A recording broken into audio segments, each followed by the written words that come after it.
The prisoner tossed a baseball near the fence, then casually strolled over like he was just picking it up, boldly stepping right across the perimeter line. When no one was looking, he quickly scoped out the guards in the distance. But after just a few glances, he nearly got turned into Swiss cheese. He immediately threw his hands up, claiming he was just grabbing his ball.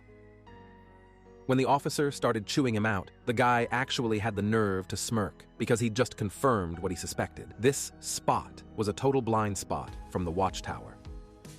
That night, under cover of darkness, he cut through the barbed wire and made a clean escape. But just one day later, enemy forces dragged him right back. Here's the crazy part, though. The guy wasn't panicked at all. Actually, he looked pretty damn happy, and for good reason. He'd gotten himself caught on purpose. Turns out, the camp was cooking up this absolutely insane conspiracy. All 250 prisoners were planning to pull off a massive breakout in a single night, and their master plan, digging tunnels. So this guy's escape, that was him doing reconnaissance on the surrounding terrain.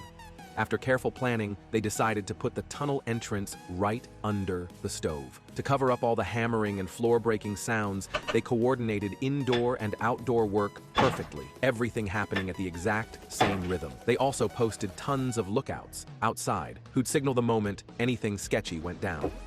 After just a few days of digging, they'd carved out like 30 feet of tunnel. But here's where things got tricky. They had literal tons of dirt to get rid of, and the dirt from the hole was a completely different color than the ground surface. That's when someone came up with this absolutely genius contraption, these special sandbags that you'd hide inside your pants. All you had to do was pull a string from your pocket, and the dirt would trickle right out of your pant legs. When everyone saw this brilliant little device, they were like, "Holy crap, that's incredible!" So there they were, casually strolling around with their hands in their pockets, taking turns smuggling dirt outside, then mixing it in with regular dirt during work time.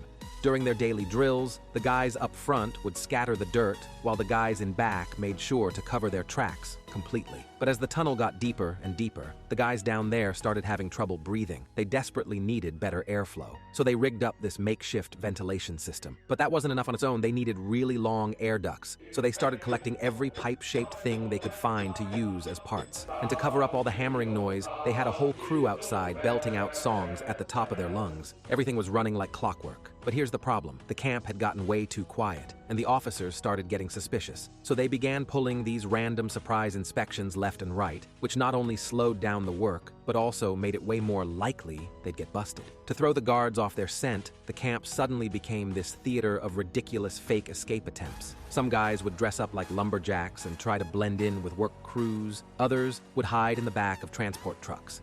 These schemes were so obviously bogus that they got caught